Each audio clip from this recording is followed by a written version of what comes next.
Yeah.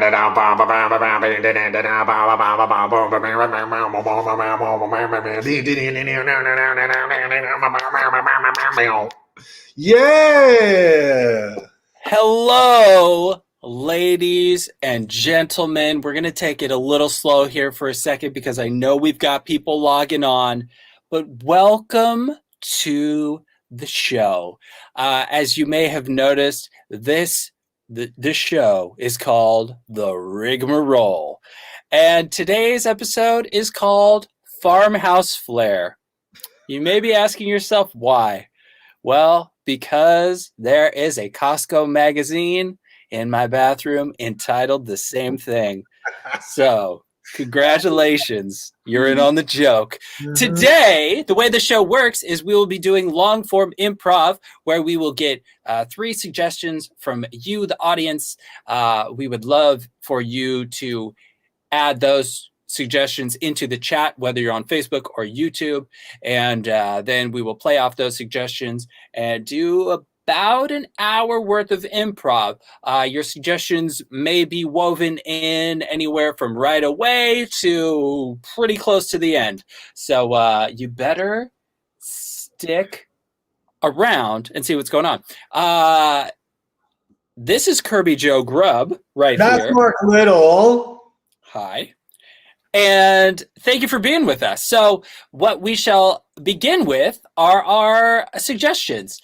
The first question we have for you is, what are your 3 favorite or least favorite attributes about your best friend?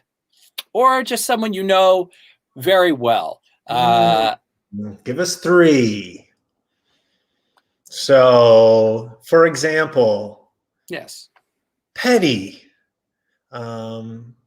small-minded, and smelly, or Egotistical. arrogant, um, uh, uh, uh, Funny. funny. Late. And late as in poor time management. Okay. And then what is another? Workaholic.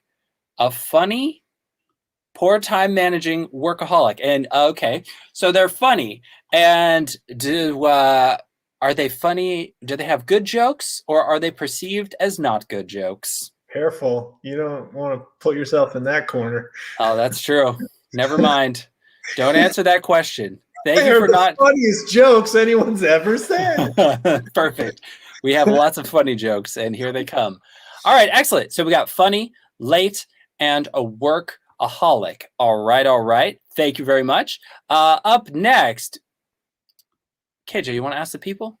Yeah, let's see. Can we have a suggestion for a Shakespeare play that was never written? What Shakespeare play that he never got the chance to write? Only Billy Shakedown. What do you got? Shakedown. Billy Shakedown. Yeah. We got it, Julie. Good jokes. My favorite story about Shakespeare was when he was in a bar fight one time with the local town crier, and he said to the town crier, he said, "Hey, why don't you get a real job?" And the town crier said to William Shakespeare, he said, "Imagine if you wrote plays that actually were good, and then they stabbed each other, and they both died at the same moment." That's a tale as old as time, my friend. It truly is. It happens to the best of us. What do we got? Oh, we got the fitness feline. The fitness feline. That sounds so Shakespearean. I love that. The fitness feline. Okay. We're just marking these down for ourselves. Absolutely. All right. And now we have one more question for you, our wonderful audience. Thank you so much. The question is, what is a memorable text message, or it could be email, that you recently received, but probably a text, something short, like a line or two, Something memorable that you remember. That someone texted you. Preferably not a photo, because that would be hard for us to represent. But if it's a memorable photo, we'll deal with it. We'll take it. We'll work with it. We have no problem. No problem with that. We are waiting. Julie's coming in so hot tonight. I love it. She says, very lit cooking, my boy. Very lit cooking, my boy. Wow. Yeah. Who is Julie texting? We will find out. I like it. I love it. Very lit cooking, my boy. So, in terms of characteristics, we have funny, late workaholic. Funny, late workaholic. Funny, late workaholic.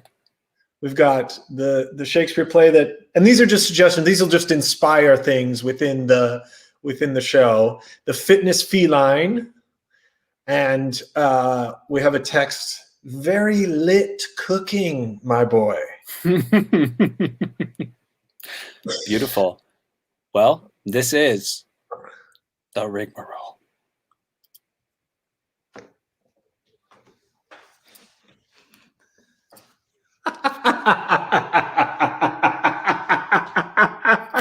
I know.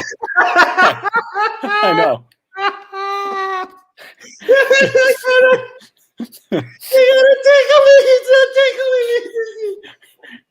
And I said, if you don't put that feather duster back where you found it, you silly son of a bitch. Yeah, and you know the rest. So you know, so I'm sorry I'm late, but I hope that story made up for it, right? Oh my god, Trevin, you're 15 minutes late. Well, Dale, yeah, but I just told you that great story. That was a knee slapper. And he said, if you don't put that feather duster back, we're gonna have a problem, right? Oh my god, this is good. I said, I gotta go. I can't keep working. You know what I mean? I know I'm a janitor, but I can't janitate 24/7. I said, Dale needs me. Dale just had a real tragedy, and he needs me. His pipes are burst, and I'm on my way to help my friend. You are late. You are late. But I gotta say, I saw you were here until 12:15 this morning, cleaning up those bathrooms back there. I was. But I do gotta say, Trevin, that those jokes that you wrote on the wall in there, that's kind of the opposite of your job. Your job is to clean up the bathroom. But those are fun. Those are funny jokes, though. Well, think about it this way, Dale. If the kids see the joke, right? If I write on the stall, imagine if Hillary Clinton was made of eggs, right? If I write that on the stall, and the kids, and they see it, they're gonna stop what they were doing with the wadding up the toilet paper and throwing it on the mirrors, and they're gonna laugh. They're gonna instead have a good hearty chuckle. Dude, I don't know if they are gonna do that though, Trevin. I mean, I think I see that as like your big plan and stuff. Yeah. But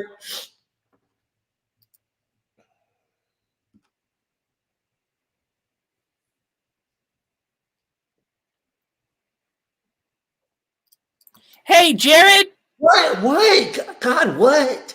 Jared, Miss Thompson told me to come tell you that your bathroom break is over, and so you have to come back to class because we're about to read again.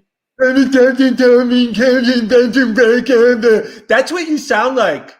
That's what you sound like when you talk out of your face. You know what? I was just smell this. Get that out of my face. I don't like. That's so much wet toilet paper. I don't like that. Yeah, you know what? You're in for a penny, you're in for a pound, my friend. You just walked in on me doing something against school policy, so now you're gonna have to be an accomplice. Did you just make up that saying?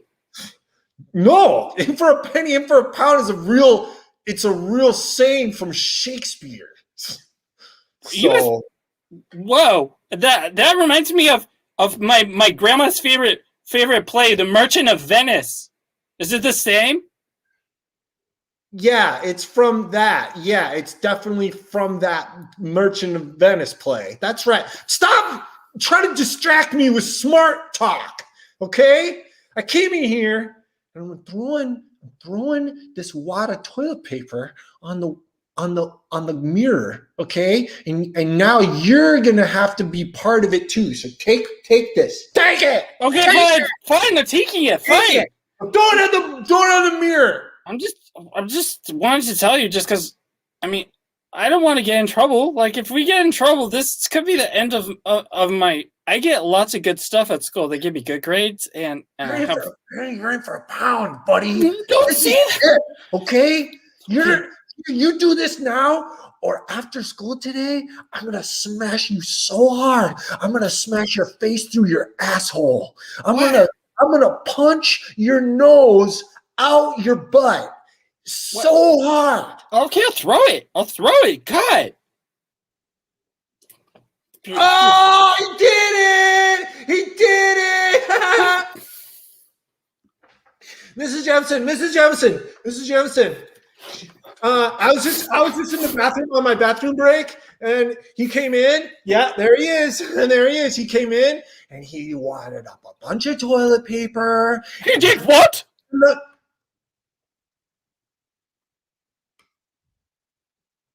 What did he do?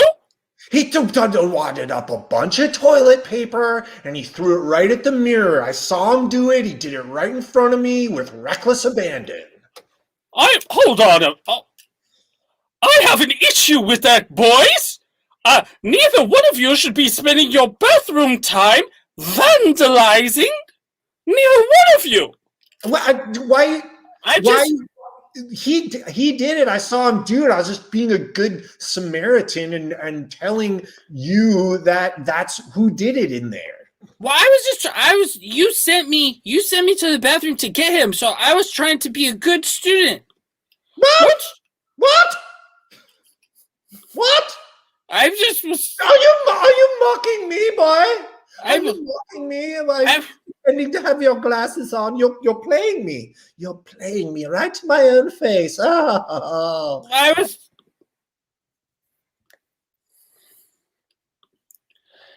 Principal Jefferson, I need to speak to you immediately. Principal Jefferson, wake up! I know it's 11:15. I know it's nap hour, but wake up. I don't feel good. I don't want it today. Can we not today? Can we not? Principal Jefferson, when you were texting me those pictures of your whiskey sours last night at 1 a.m, I said one thing to you, and I said, "Should have come over, Helen. Should have come over." Well, no, of course not, because I would be in your condition right now. Of course not, I should not. You know, a couple whiskey sours and a tequila sunrise, and that's it. Helen's boomers are up over her shoulders. Uh-oh, not again. By that point, they call me Helen Keller because my senses are dulled. It's true. No, it's true. It's not. I don't say that to be funny. I say that to let you know how alcohol affects me in a serious way. It is funny, and I didn't know you had it in you, making fun of little blind deaf girls. I didn't know you had it in you, Helen, and that is funny. You need to be doing stand-up. I always thought that you were funny enough to do stand-up. Oh, is that? Well, that's actually. That's always been a dream of mine. I've always wanted to do comedy with a very a teacherly twist. Ladies and gentlemen, welcome to the Ha Ha Hut. Our first act tonight, coming up on open mic night. She's a school teacher at Pemberton Elementary, and she's also a bit of a wild card in the old boomerang department. I don't know what that means, but that's what she wrote on her card. So let's welcome to the stage, Helen Smeller. Hello, everyone. I am Helen Smeller. Yes, that's me. And of course, what you all are hoping for is teaching heavy comedy, and that's what I have a lot of. You could say that's what I have assigned for you today. Let's get into the jokes. We're not here for vocational school. I thank you. Well, you would be the class bully, wouldn't you? Wouldn't you, there, young man? Wouldn't you? Maybe I am, Helen Smeller. Why don't you tell us a couple jokes? We won't have to heckle you so much. Fine. What's the deal with bullies? They always are the most fat students, aren't they? The most fat ones. Hey, That's right. well, I didn't think she was a very funny comedian. Sorry, I gotta take my sunglasses off, Tom. I shouldn't be wearing them at night. You know, I didn't mean to. Had I known you were gonna get singled out, I would not have taken you there for your birthday. I guess I started it. I shouldn't have heckled her, but she starts calling me fat bully. That's not funny. That's just true. Well, it is. You've packed out a couple pounds, and it could be due to the Cinnabons. You've been at Cinnabon. Yeah. Who said, hey, go get a job at Cinnabon? You got more rent to pay. Come on, man. You sent me down this path. You sent me down fat kid path. Hey, well, if my choice is you don't pay the rent or you're fat, I'm taking obesity any day of the week, Tom. Come on. I'm taking it, but I'm the one taking it on, and now I'm the horking gut bombs, Cinnabons all day and night at Apache Mall out there. Come on, man. At Apache Mall, I tell you, I'm surprised the tribe leader has not come down yet and said anything. Chief Running Foot. Chief. Sorry to pull you from your sweat lodge. We have a problem over at the Apache Mall. They're still calling it Apache Mall? They are. That's part of the problem. We need to, as Native Americans, we have to represent ourselves better. Yes, but it seems that the people at the Apache Mall don't understand reason and perhaps can only understand civil disobedience. Well, I think you're onto something there, Chief. Sorry, I will call you Chief. You're the Chief. You should call me Chief Foxtail. But I didn't mean it the way people, like, hey, Chief. Hey, what's up, Chief? I meant it like Chief. Like of course, Foxtail. I understand. I understand my rank here. Thank you. I wasn't saying like Chief. Have you heard of Chief Keef? Chief Keef? The rapper? Yeah. I also have a problem with him.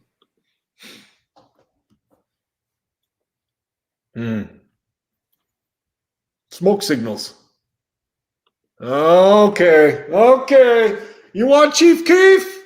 I see your smoke signals. You want Chief Keef? You come and get him. Hey, Chief.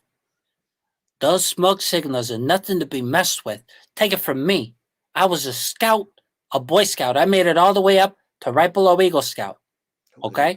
Herbie, I'm glad we got you from New York. I'm glad you came in to the Plain States to join our tribe. I am glad of it. Tell me about the ways of New York and how they would handle this smoke signal situation. Well, I was tired of the hustle and bustle of the city. I said to myself, I need to get out and see some nature. But in the city, when we got a problem, we fix it. We fix it? By rubbing our knuckles? That's the first step. And then you throw punches. Okay, Chief? Then you throw punches. Oh, hang on. Do you mean like chief, or do you mean like chief, Well, I call everyone Chief. What do you mean? No, I'm the Chief Keef. I'm Chief Keef of this tribal lands. So you prefer boss? Okay, boss, whatever you say. Boss. Yeah, boss. It's pretty elevated if you don't know. That doesn't get confused so much. I think it feels nice. And to me, you have the presence of a boss. You have that sort of aura around you. Can I offer you a cigarette? No, don't go. No. What are you gonna do? You lived in New York your whole life. You can't go.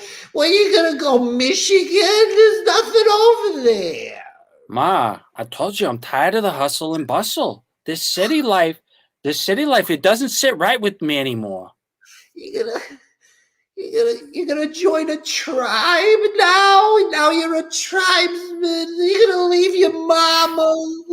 Ma, the benefits, I hear the benefits inside the tribe. If I can find me a tribal woman, oh, I'm set. I'm set for life. There's plenty of good women in the Lower East Side of Brooklyn. Bah, Ma, you know these women out here. Look, it's dangerous out there. It's 1925. These Native Americans, they'll cut your scalp.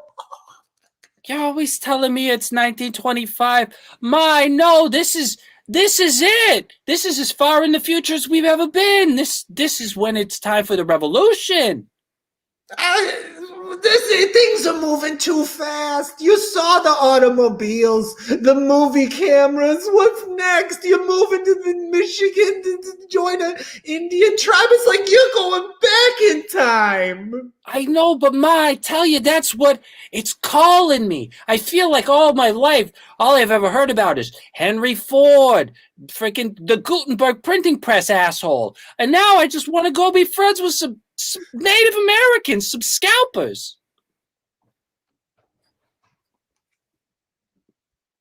Hello. Yes. Okay. All right. Yes, it's me, the Gutenberg printing press asshole. Yes, it's me. Yes. God damn it. I tried to do something good for you people. I tried to give you the ability to reprint things without having to write it all out longhand. But what do you get? Everyone thinks I'm a big asshole. Why? Oh, okay. Well, we appreciate you staying with us here at the New York Hotel, and your room is 1403. I'm sorry to have offended you. The way people look at me like you're a huge asshole, and did you make it so people can't write longhand anymore? I don't understand. Why is everyone so angry with me? You know, in Shakespeare's time, they had to write all those plays out just one by one, page by page, little by little. I made it so you could have like as many copies as you want of the Latter-day Saints Bible. No, I appreciate that, but I think there's a certain art to the ability for people to use beautiful penmanship. That's all I was saying. That's all I meant. You're a penmanshipper. That's what that look is. You're a penmanshipper. Okay, you know what? That's it. I get it. I get it. There's those of us who want to go into the future with the printing press, and there's people who like to stay behind. So you stay there with your long division and your quills, and I'll see you never. Well, I do have an abacus, sir.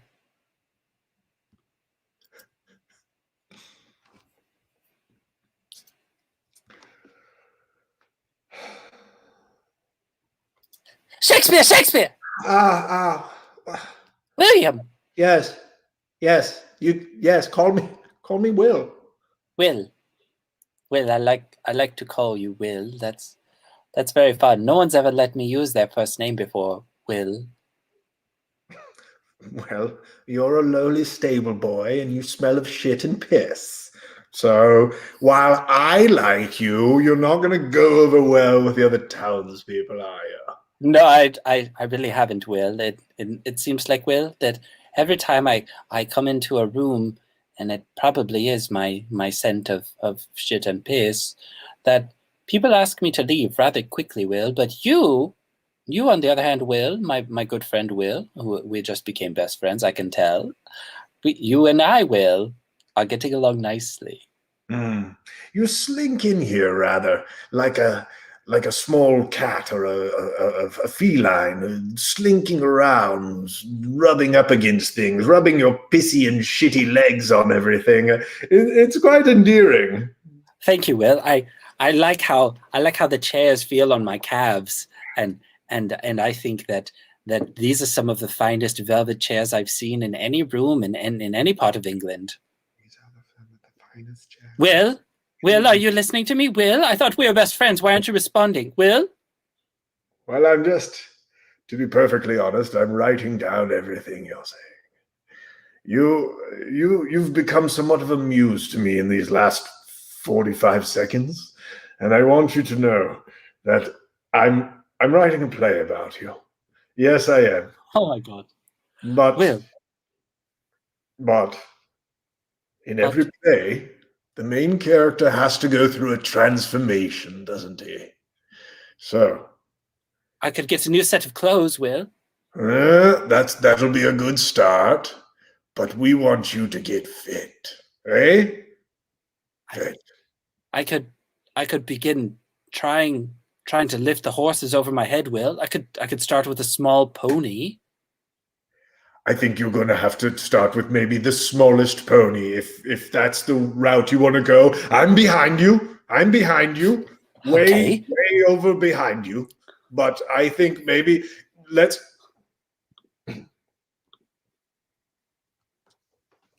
Yeah? Yeah, what you want him for? What you want him for? He's fragile. Yes, I understand, but I need to lift him over my head because Will Shakespeare said if I can lift him over my head, I'll be the star of the play. You know Will Shakespeare? Know him? He's my best friend. Are you gonna put my Shetland pony in a play? Is he gonna be famous? Yes, that's what's going to happen. Absolutely. He's Wait. going to be the pony everyone knows about. Wait, I think you're lying to me. You just got shifty in the eyes. I know what that means. You just got shifty in the eyes, and I think you're lying to me. I'm just all I'm telling you is that if you allow me to use your pony, and especially long enough that I can lift it over, hoist it above my head, you will probably have the most famous pony anyone has ever seen. And I can probably promise you a brand new house also, and a new car, and I know you like women, so I can give you many women. Well, now you're so shifty that I think maybe that's how your eyes always are. It's just a bit shifty. So maybe I'm back to thinking that maybe you're telling the truth again. Yeah, some of us just have shifty eyes in general. I actually got it from my father. He was a bird watcher. And Boy? Dad, Boy? I'm over here. You ready to go bird watching? Yes, of course. I brought my journal with me and a quill. Well, you're going to need that journal and that quill, boy, because we're going to see so many birds. I'm hoping to see a finch so I can feel like Charles Darwin, Dad.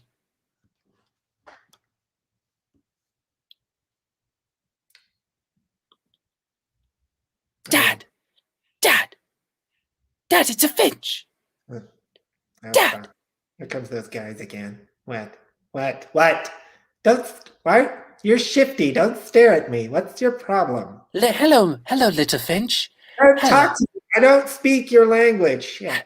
Hello, little finch. I feel like you can understand me, but all I hear is chip, chip, chip. You're probably saying, hello, welcome to my home. Would you like to come in? Fuck you in your face. You are a real ugly son of a bitch. You have shifty eyes and just come at every day. Come out, stare at me. How would you like it if I came to your bedroom and stared at you in your window every day? Ugh, gross. That's not cool, man. Just back off. Today I met a little finch, and he became my best friend.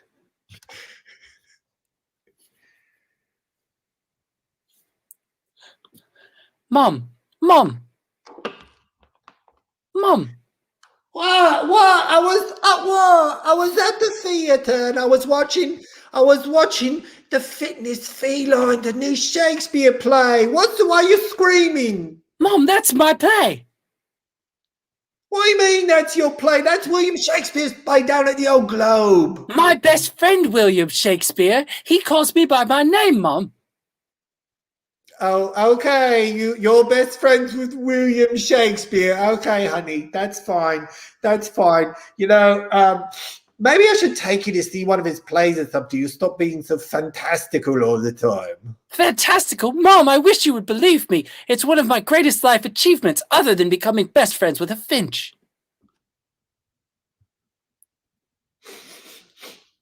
You're here again, aren't you? I smell that pissy shittiness. Where are you? William, I'm here. I'm right here. Listen, boy, What? there's something very important. No one must. Can you focus on me for 1 second? I'm looking right at you. It's a bit rude. It's a bit rude. All right. It's no wonder rolling around in all that piss and shit. You've probably got dysentery or something. But anyway, it's very important that no one knows that we're friends. What? But what? No. I forgot to tell you last time. You are my muse. I am rather attracted to you in a platonic, non-sexual way. But I can't be associated with the pissy, shitty stable boy. Okay? Oh.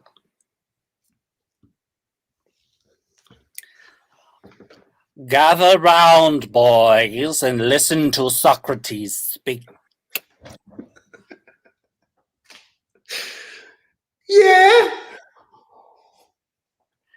Show yourselves, boys. Come out from behind the laurel bush. There you are. Remember, this relationship, sweet boy, is purely platonic and non-sexual. I need you to remember that. You always say that, Socrates. You're always telling me, no. Wait, are you Socrates? You're Plato. You're Plato or Socrates? You don't know who I am. I'm sorry, I drank a lot of wine today. Oh, well, I don't mind. I'm Socrates, you fool. Socrates. Don't you see the custom nameplate on my toga? Oh, that's a good one. That is a good one. You had that had made that down at the anvil. The blacksmith making that for you. Yeah. Yes. Clearly my wit is rubbing off on you quite heavily, Gerard. Listen, I like staying here in your house with you. But to be totally honest, I thought at some point it was gonna turn a little bit sexual between us, but that's fine. That's fine if it does not go that way. I will go back to Malta and I will live like a king. Or I can stay in Athens. I can stay in Athens too. That's okay. I can be here too. Gerard, today is not the day it becomes sexual. Today is the day I was going to kindly ask that you move out of my basement. You're starting to really take the place to hell. Oh, okay. I'll go back to Malta. But you know what? What?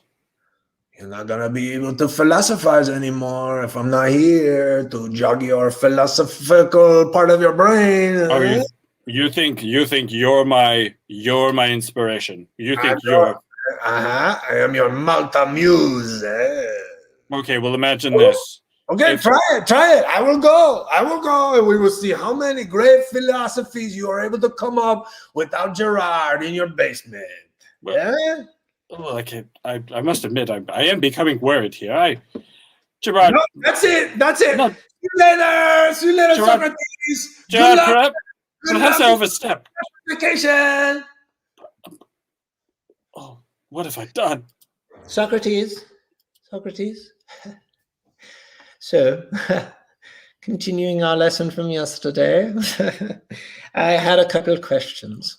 So, in terms of the Republic and how it shall stand, if one person is able to represent a plethora of people in the township, yes, as a representative, then what are the moral responsibilities that you would outline for this representative?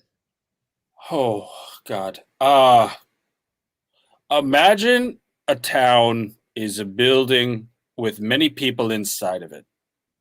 Are you with me? Oh, you lost it! What is that town with many? What is he talking about? I'm gone for 5 seconds. You can't even come up with a thought and string words together. A town with many people. You sound so stupid. Yeah, whatever. I'm out of here. Back to Malta with me. See you. I'm going on the ship now. Gerard, I need you back.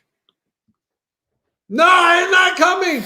I am not coming. You insulted me. You said I was bringing the house down. And all I wanted to be was amused to you. But now you're going to be forgotten by history. But that's fine. That's the fate I deserve, Gerard, for taking advantage of you.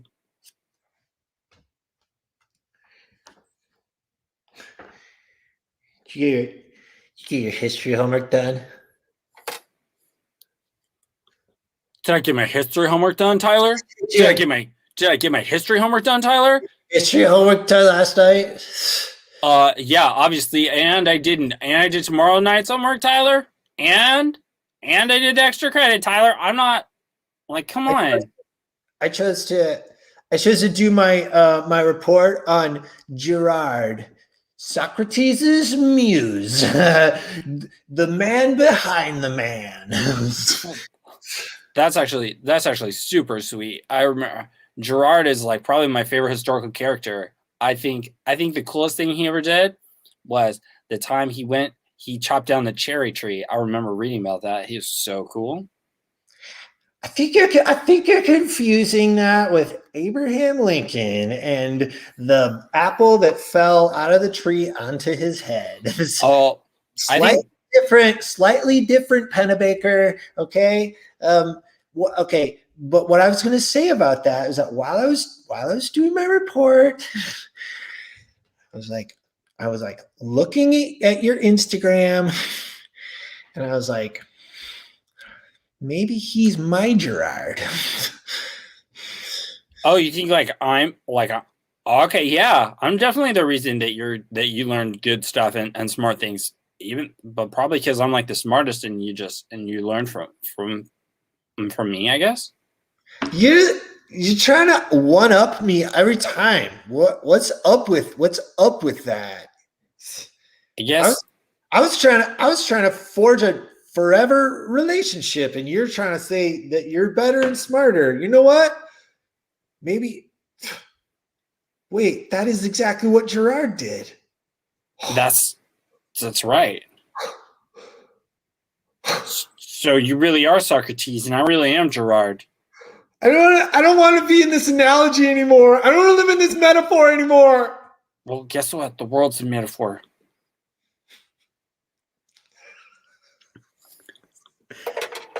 Hey there, you there, bud? The world is a metaphor. The world is, yes.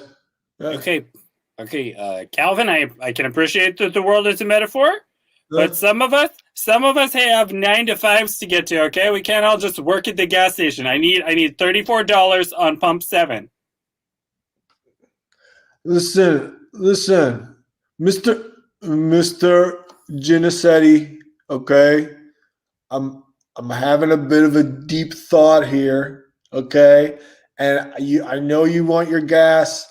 And your wife was in here earlier. She got gas in your other car. What do you? I'm doing my job. I'm doing my job, okay? But when I have a deep thought, I need to follow it all the way through. Life is a metaphor. Life is a metaphor. The world is a metaphor. Okay, and that's great. That's great. But the issue here is my wife took the credit card, and so all I have is cash, and I have to pay you in cash. So here's right. So I can't just buy the gas and leave. Cash is king. Cash is king, Mr. Vinicetti. Come on, hand it over. Fork it over. I thought you were going to turn cash is king into some big philosophical argument, like the dumbass you are. No disrespect. Cash is king. I'm going to change my name to Cassius. King. Yes. Like Muhammad Ali changed his name from Cassius Clay to Muhammad Ali. That's exactly right. I'm gonna be Cassius Clay. You're so smart. Yep. I would like to change my name. I'd like to change my name to Cassius King. Oh. I can see why. That's cool. That's a cool one. So there's the $25 and there's the paperwork. Okay. So let's get it. Can you start calling me that right now? Sure, Mr. King. Can you call me Cassius? Sorry. Sure, Cassius. I didn't want to act too familiar. I mean, it's a new name, so I got to treat you like a new person, huh? Like a high level of respect. Is there a problem over here, Daryl? No, I was just. This is Mr. Cassius King. You're being a little familiar. You just just call you by your first name. He did indeed. He did indeed call me by my first name. Well, I want to apologize for him. He shouldn't be calling you. Yeah, that's not regulation. Well, here's the thing. I was in a rock and a hard place because Mr. King here insisted that I call him Cassius, and I knew it didn't feel right, but I didn't want to offend. Can I see you in the break room, Daryl? Can we just not the break room again? Please not. Can we not? Get in here. Get in here. Get in here. I'm sorry. I'm sorry. I got you this job. Okay? I know. And now you're practically sticking your tongue in that guy's mouth. I apologize for that. I never would use. Deny it. You're not going to deny it. I would never intentionally use someone's first name. He asked, and I felt obligated. I felt a certain social pressure. You don't even call me by my first name. I know that. I never would, and I would never be so impolite. Why don't you? Let's just see how it sounds. Okay, Kent.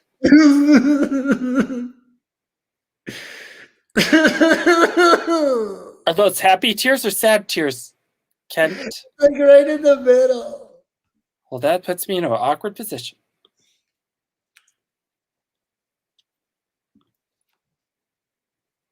Hey, welcome. Thanks for tuning in today, you guys. We're going to learn, today we're going to be talking about ugly cry faces. And if you are watching this, you probably have an ugly cry face. Many people do. But those of us who don't, those of us with good-looking cry faces, we're here to help you out. So first off, let's think of something that makes us cry. That could be when your dad left, or when your mom left, or when both your parents left, or when both your parents got killed in front of you, like Batman style. That could be when you got a disease, or your parents got a disease, or your sister or brother died, and from any of these will do. Just pick one of those, right? And then you should start to experience a real ugliness creeping over your face. Yeah, that's right.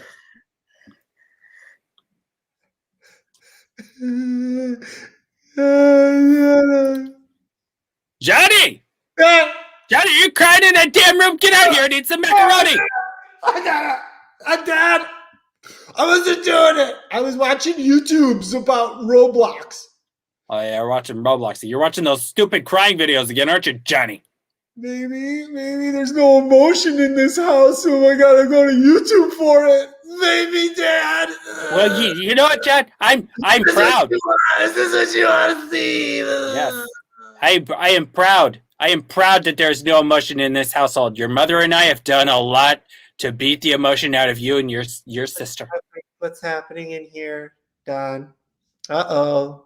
You know what's happening. Uh-oh. These...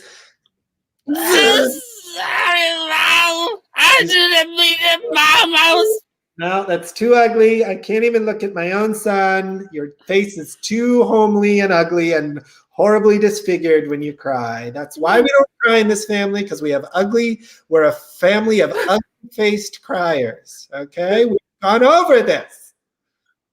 I tried to tell him, Martha. I tried to tell him, but he insists on going to the YouTubes. I was trying to make it so maybe I could cry once in a while, and you guys would be okay, and it wouldn't be so ugly, but it is. I can't even look at you. My own son. We're gonna have to get you in a home. We're gonna have to put you in a home. Fine, I want to go. Welcome. Come on in. Come on in. Good Jesus. Oh my God. Hello. Sorry, I was just crying. Right before I came in. I could tell. Um, Well, obviously we're here for the same reason as everyone. Oh well, actually, I'm the head counselor here at Ugly Faces. Okay. Yeah.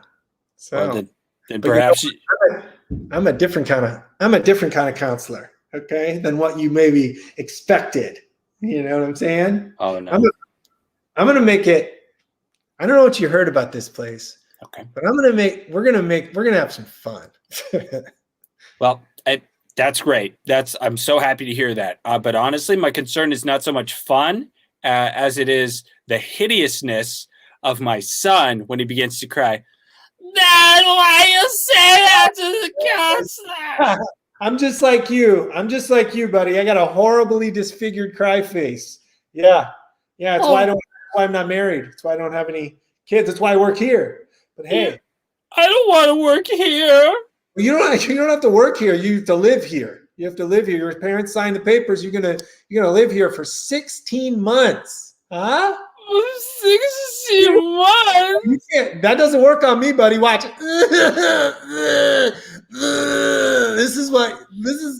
It doesn't get worse than what I got, pal. Okay? We're gonna tough you right into a pretty cry face. Okay? You look like you survived a car accident where you probably were afflicted with 3rd-degree burns. Riding along in my automobile, wearing the daddy at the wheel. I'm driving fast and I'm not looking where I'm going. Ah! Well, it's funny you say that, because that is exactly what happened, but not anywhere on my face. This is an authentic cry face. As you can see, I've been tuning this guitar because I have a little song I want to sing for you. I love music. Do you know anything by the Beatles? That's not what we're doing. We're not taking requests. Okay? God damn it. Play Hey Jude. Oh, you know what? Your parents aren't here anymore. Okay?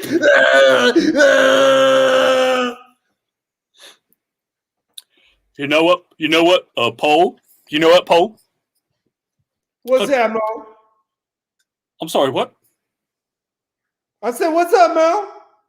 Well, you know what, Poe? There's nothing I love more than owning this guitar shop with you. And I think I'd like to take it to the next step. I think we should get basses. Oh, we're going to expand the guitar department to basses. You know what? You full of good ideas. You said we should call this Pomos. That's a good name, Pomos. Everybody likes it. It looks good on the shirts. I'll tell you that much. Sure, it looks good. It sounds good rolling off your tongue, Pomos. And you know what? You're kind of a business genius in this department, probably because you're from England. People from England smart. People from England smart. That's absolutely correct. And I'd like to push the Pomo name a little further, and I think we could often offer lessons to the people and call it pomography. Pomography. Come and join us for some pomography. That, you know what? That clearly occupies its own oral space.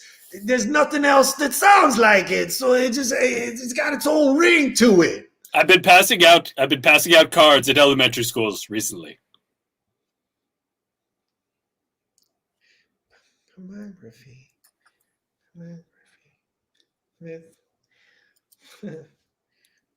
Mrs. Jameson, that man over there, that smart man in the yep, with the flaps and the hat. Hello. Yep, here he is. That one. He gave me this card.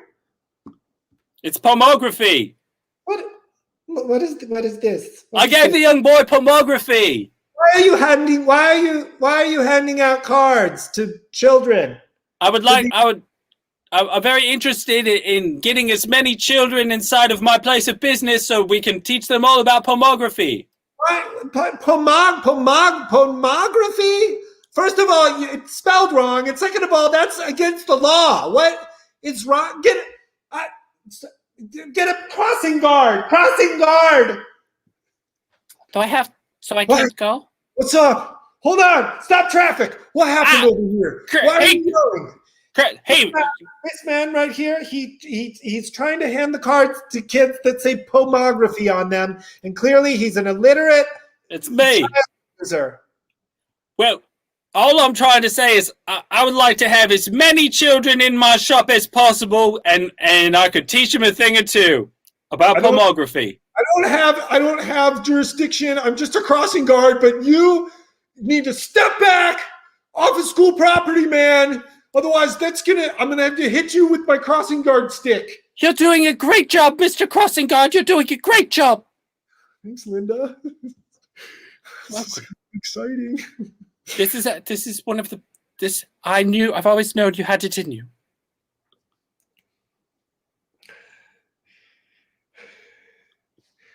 Oh, hey, Linda. Oh, hello, Rick. My favorite crossing guard. That was pretty crazy out there with the guy with the cards and everything, huh? I never knew you had it in you. I never knew you're basically a cop, aren't you? You know what else I have in me? Amoxicillin for that ear infection? Yeah. How'd you know? Oh my God, I'm so embarrassed. You can see my ear infection. Okay, what were you going to say? Tell me. Well, that's what I was going to say. Amoxicillin. I'm also on a cyclovir for herpes. I'm also, I still have a little bit of K in my system from this rave I went to last weekend. Anyway, I was just, that ever since you asked me to call you Linda, I thought there's something going on here between the teacher and the crossing guard. Oh, Rick, I have a special group of people I think you would do well to meet. Oh yeah? Yes. Please. Is this like a sex group? It's similar, but there's no sex involved. So drop the sex and keep the group. I'm fully down. All right. Do we go there tonight or meet me at the 7-Eleven in 6 hours? Okay, 7-Eleven in 6 hours. It's a lot of numbers, but I'll be there. Okay. You must be Rick. Oh. Yeah, hey, I'm the crossing guard at Lanewood Elementary. I can tell by the vest. Yeah. I don't want to get run over even when I'm not at work. Yeah, that's mighty responsible. Well, Rick. How'd you know my name? I'm Fat Charlie. You are fat as fuck, dude. You are the fattest thing I've ever seen. When you appeared in front of me, I was like, how did this guy get in front of me so fast? He's so big. Right. Okay. Thank you. You brought it up. You said that was your name. I thought you were probably okay with people talking about it. Okay. Well, here's the thing, Rick. I named myself Fat Charlie so that people wouldn't feel the need to go on about my weight because I'm calling it out first. Oh, and then I think that's the wrong way to go about it. I think mostly what you probably need to do is like act like you're really upset or that you don't care at all. And then people will kind of get on that train with you. Calling yourself Fat Charlie makes people go, "You're fat, he's a fatty." Yeah, it does. It does obviously make people do that, doesn't it, Rick? Doesn't it? Hey man, I'm just a crossing guard. I just calls them like I sees them. Okay, well, Rick, obviously you're a crossing guard with some sort of addiction problem, and that's why you're here, okay? God, I can't, I'm going to have to talk to Linda because I don't think we can let someone like you in. Oh no, is this the group with the Linda and the special secret group that I'm now going to be in? Fat Charlie, I'm sorry. Yeah, well, no, go ahead, Rick. Just talk more about how fat I am and how my heart's probably going to stop this week. Go ahead. Turn to the side. No, you're not even like you're way thinner than you originally appeared. Should I get you a glazed donut, or I mean, ha ha ha ha! I mean it like that. I just as a peace offering, like. I've already had a dozen. Thank you, Rick. I've already had a dozen today. You look like. I mean. Ha ha ha! Should I? What is the group, and does it meet here at the 7-Eleven? I'm so confused. Yes, it meets around back. It meets at Senor Pancho's. Linda! You're not welcome here anymore. Rick, is that you? Linda, my hair's coming. Fat Charlie's trying to. He'll probably be here in a couple minutes. I ran from him.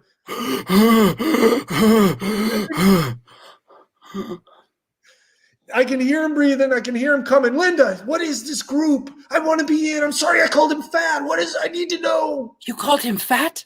Well, he called him fat, and then I just affirmed what he said. He's Fat Charlie.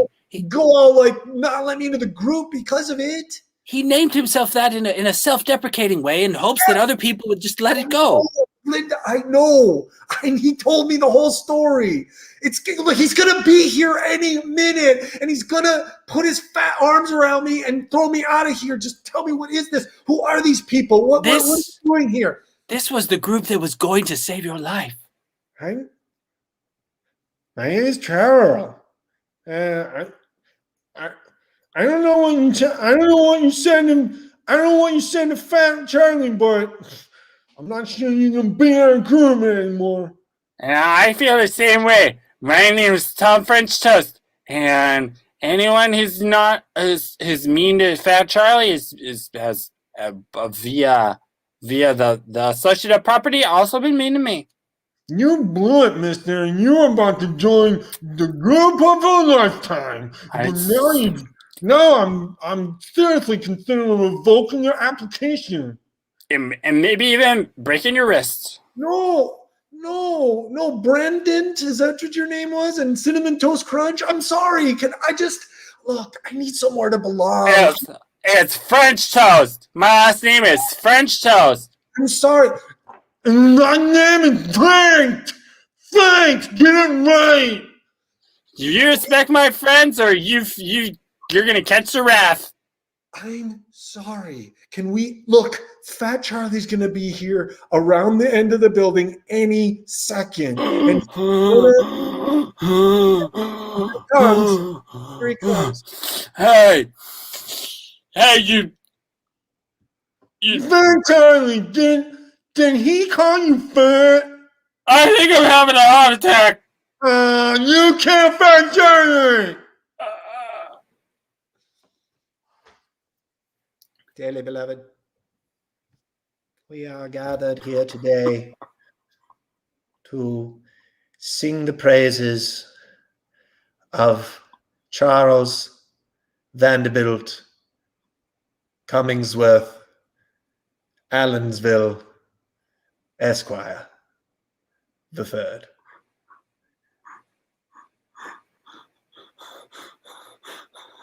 My uncle is dead. That is correct. Your uncle is dead. He had the best pool table. Where am I going to play pool? we all grieve in different ways. um, I personally did not know Charles, but You didn't know him? Then why are you even talking about him? young man, you were not here for the funeral arrangements. I am the priest and commissioner of this precinct. Well, guess what? I think I'm qualified to talk about my Uncle Charlie. Please, please, please get on up here, please. Uncle Charlie may have been fat, and he may have been pretty exclusive when it came to self-help groups. But I can tell you one thing. He had a beautiful green felt pool table, and the cue ball was never smudged. I remember Charlie and I were playing a game one time, and he had a donut hanging out of his mouth. And he said, watch this shot. Watch this shot. Okay, okay, Uncle Charlie. You know what? Call me Fat Charlie. Okay, Uncle Fat Charlie. That's right, kid. I'm your Uncle Fat Charlie. But you're more like a father to me. Hey, now that you're 18, I got something to tell you. Oh, God, what? I'm not your uncle at all. You're not my uncle. I'm a fat guy who loves you. I'm just a fat friend of your dad's who didn't get to have kids and swooped in when your dad got hit by that Zamboni. Oh my God, the ice is looking so good, eh? So nice to be able to just jam to this music, not pay any attention where I'm driving when I'm driving on the ice. In the garden of Eden, honey, love you, baby. I love ice skating along. I love it with my earphones on. So nice to just be able to skate, not pay attention to anything, just skate with my eyes closed. Oh man, it feels so good to know that no one is skating on this rink, so I can just drive in whatever pattern I desire. This is the Zamboni lifestyle. Next time I come, I'm going to bring my kid with me. My kid who I love, who's got no uncles. I love that kid. I'm going to bring him with me to ice skating out here into this ice hockey rink that I broke into in the middle of the night. No one's around. I wonder why they stopped making 3D Doritos. Those were so good. Ah! Oh my God, what was that bump? No. Watch this shot. Okay, Uncle Charlie. Boom. What? Aced it? And that's the story of Uncle Fat Charlie, the best pool player in all of Kensington, Arizona. He ran the numbers and he ran the tables all around town. The pool halls were aburst with Uncle Fat Charlie came to town to swindle you and swine you out of all your money. Didn't matter if you were a raver, a dancer, complainer, tough guy, snooter, tweaker, balzer, or just a flapjack. You ran into Uncle Charlie, smoking his cigarette, eating his donuts, being fat as a fuck, totally without a care in the world, because you know why? In the tradition of Minnesota Fats, he was the best goddamn pool player in all of Kensington, Arizona. Which one of you stupid bitches is looking to get cooked in pool? I'm in for one. Well, come on over here, you skinny little twig. Yeah. I'm Dirk Blink. What's your name? I'm Fat Charlie. Ha! Well, you don't know about that, do you, Dirk? Nope, sure not going to comment on how fat you are because you already said you were, so there's no point in going over it again. Well, then you understand the point of my name. Completely understand the premise of your nickname. Let's get down to pool playing. I hope you brought your own cue. Wait, hang on. You a hustler? Maybe I am.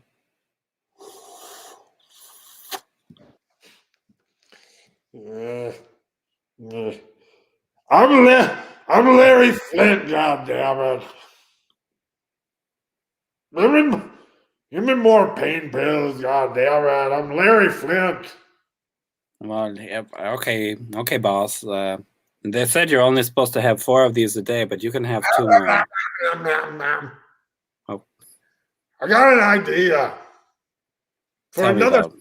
magazine. I'm listening. It's called Pillhole. It's all about people who take pills and get crazy sexy. Well, that sounds like a really good idea, Mr. Flint. Babe, look at this. Look at this section. Look at this section of magazines here. This 7-Eleven has so much. They have like everything. That's why this is my favorite 7-Eleven, because whenever I want a magazine, it's just like, they're obviously here.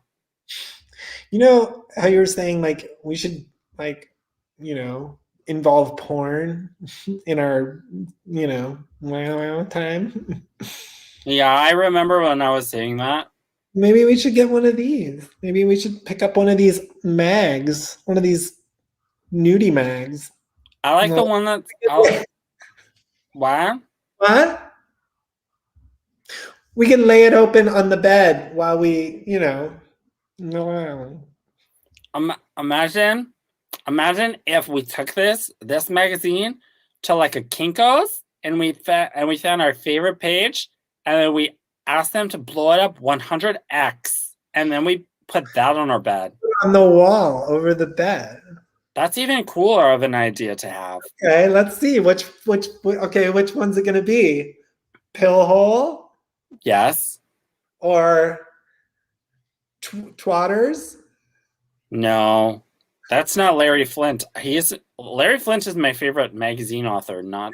No, but just because your Uncle Larry is the smut magnate doesn't mean we have to buy his magazine. I mean, come on. We could get... Ooh, this is classy. It's called Boners and Smut. Boners and Smut. Boners and Smut and Fine Couches. That's an interesting one. Oh, I didn't see the fine couches part. It's a weird font. It's weird that they would add it like that. Oh, peekaboo behind the curtain. Ooh, you know what that reminds me of? Recently, I was looking online, and you could get a level 50 Pikachu card for it's kind of worth a lot. Babe, if you want to look at Pikachu while we on, just say so. We don't have to get these. Hey. What? I know you sexualize your Pikachu cards. I get it. I see you in there. I see you what you do in your little game room. That's the best room in the house. Pikachu, kiss the other Pikachu. And I'll pretend that you're a boy and you're a girl. Ooh, kissy Pikachu. Uh-oh. What are they going to do next? So dirty. Oh my God. Are you watching me? I am. I was watching you from behind the door sill. Kelly, if there's... What? Look. Brant, we've been together for 3 years, okay? It's time we change it up. Do something different. We can also, you know what I mean? Wait, we have both of those options? I mean, we could, if you wanted to, we can do whatever. Can we? I mean, God. Come on. We better come up with a safe word. How about Crayola? Crayola rocks. That's the safe word, or you're saying you like Crayola? No, that was their slogan. Crayola rock. You don't, oh my God, I'm so much older than you. I don't want to be older than my boyfriend. Ah! Oh,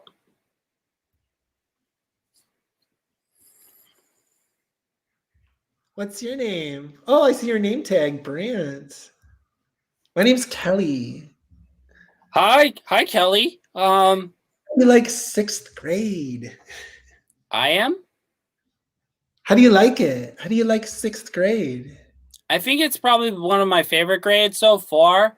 There was a time when I was in 5th grade where the teacher was like, "Hey, Brant, can you read to the class?" And I was like, "Not really." And then, but in 6th grade, when the teacher asked me the same question, I was like, "Yeah, I could probably do that." So far, 6th grade is my favorite for that reason. You have an effect on me. Like your voice is like a sleeping pill that I need to take. I love the way you are so boring when you talk. I'm a little bit older than you. I'm in 8th grade. I know. But you know about me? Well, I remember when you went here like 2 or 3 years ago, and I remember seeing you go on the swing set one time, and I was like, "Oh my gosh, she's so tall!" And I was like, "That's pretty cool." So yeah, I remember you.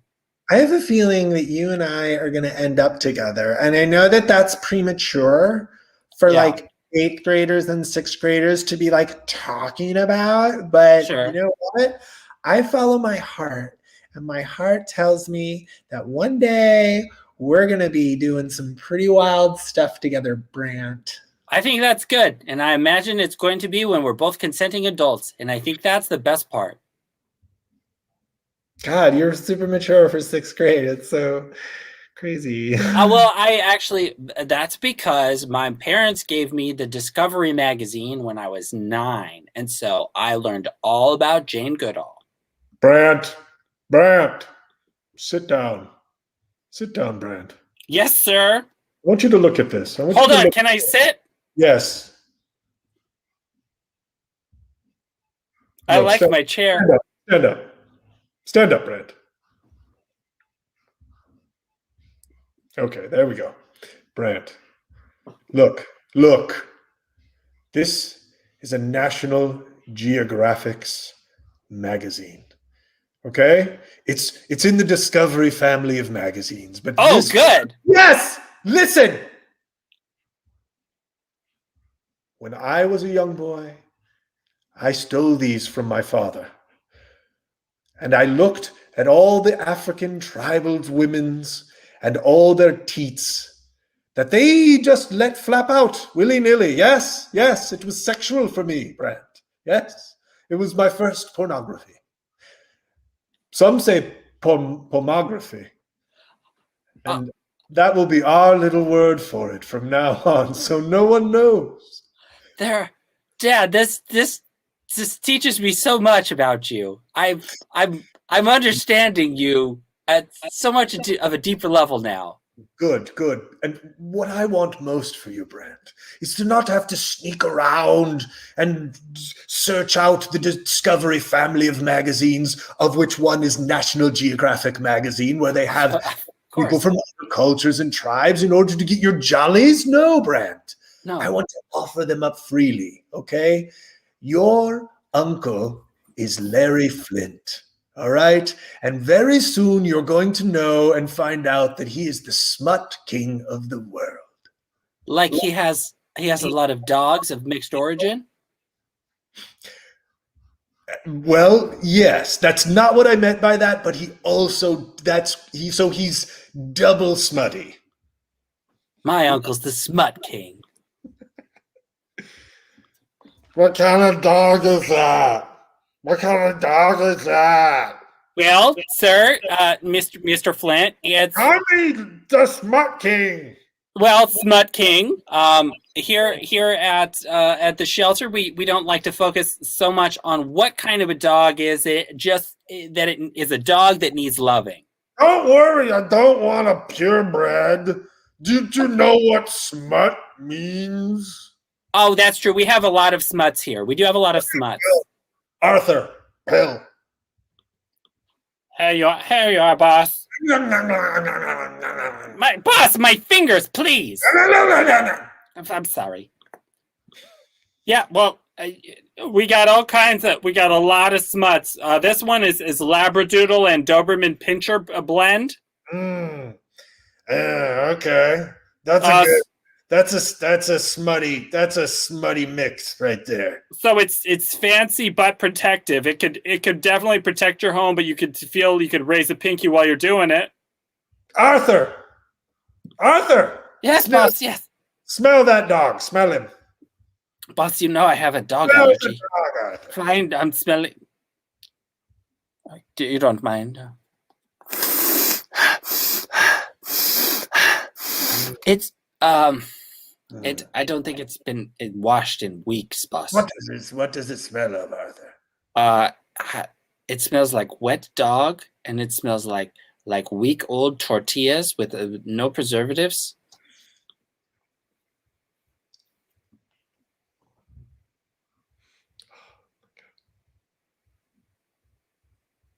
She's gonna love this.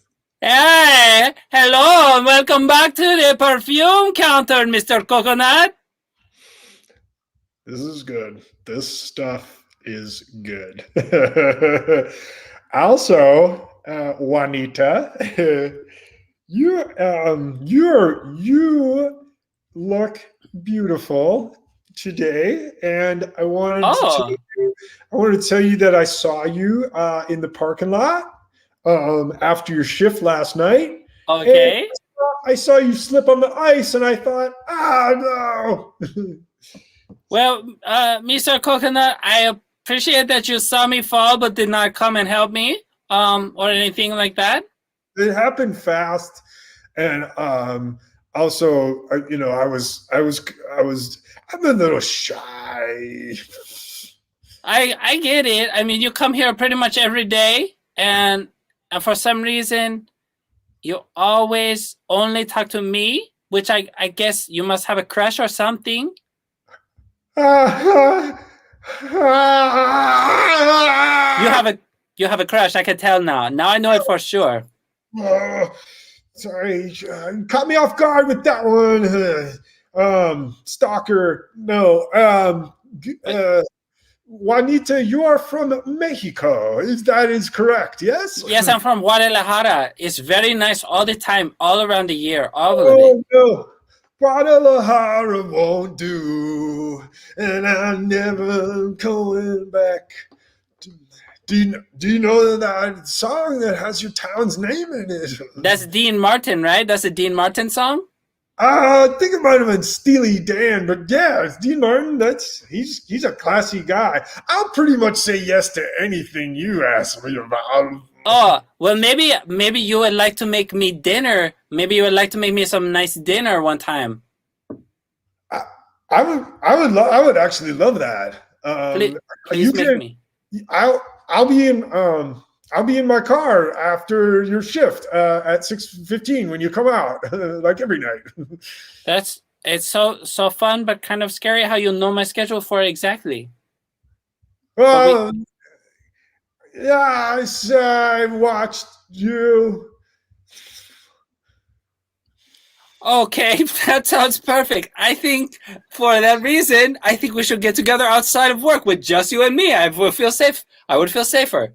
You're brave. I'll see you at 6:15 sharp. And also, I'll put some ice on the. I'll put some salt on the ice in a little pathway from the door of the mall to my car, and you can walk right, and you won't slip. You are like my knight in shining armor, and for that, I say thank you, and I appreciate it. And you are like my Mexican worm in the bottom of the tequila bottle, and I can't wait to swallow you and hallucinate. Okay, that's not a compliment.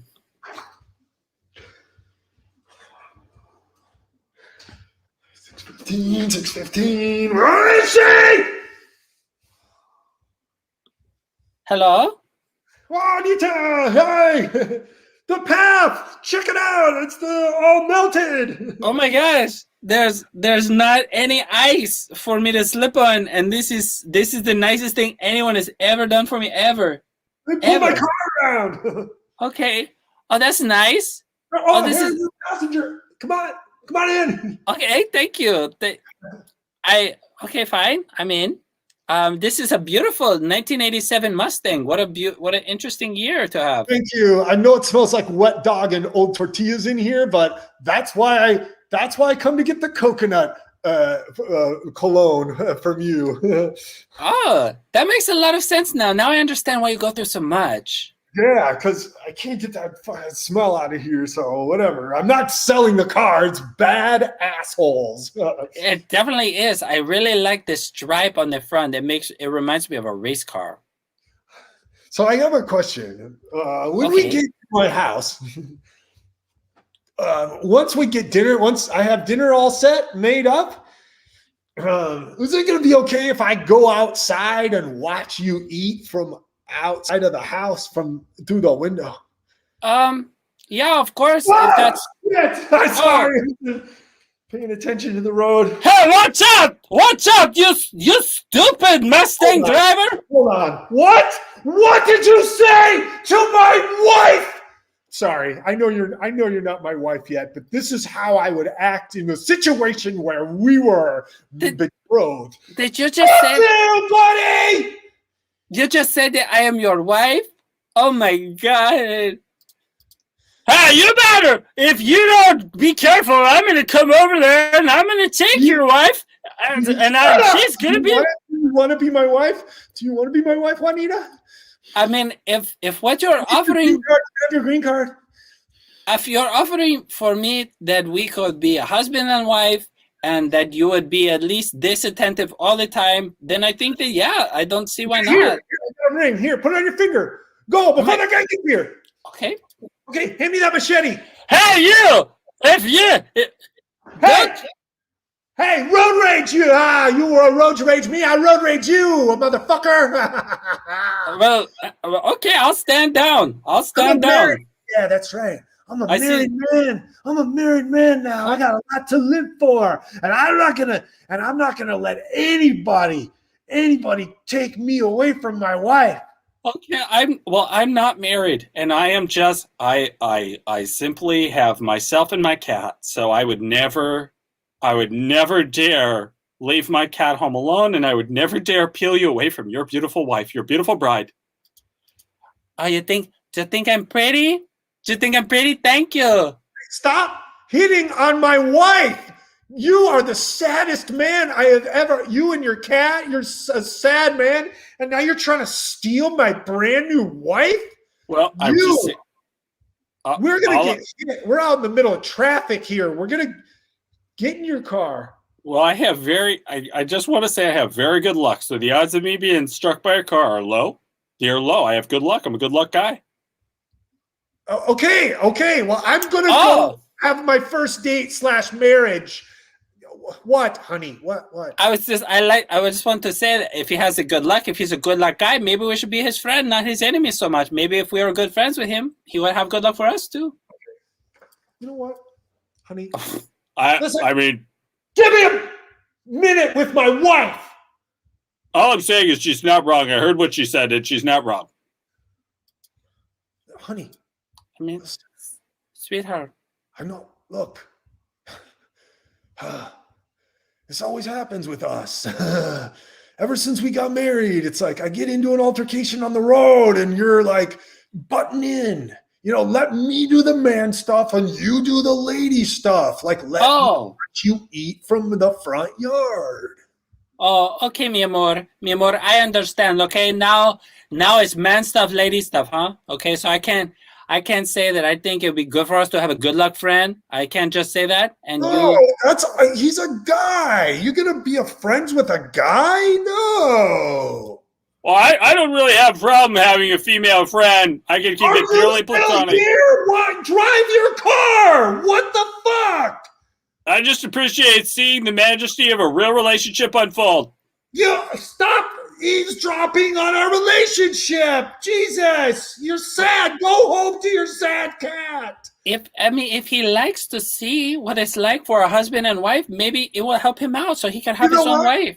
You like him so much. Go with him, Juanita. Go with the sad man and his sad cat. Go get in his sweet ass car. You're trying to make a divorce already? This relationship has dragged me through the gutter. You know, I don't even know who I am anymore. I'm lost. You're Mr. Coconut. Mr. Coconut.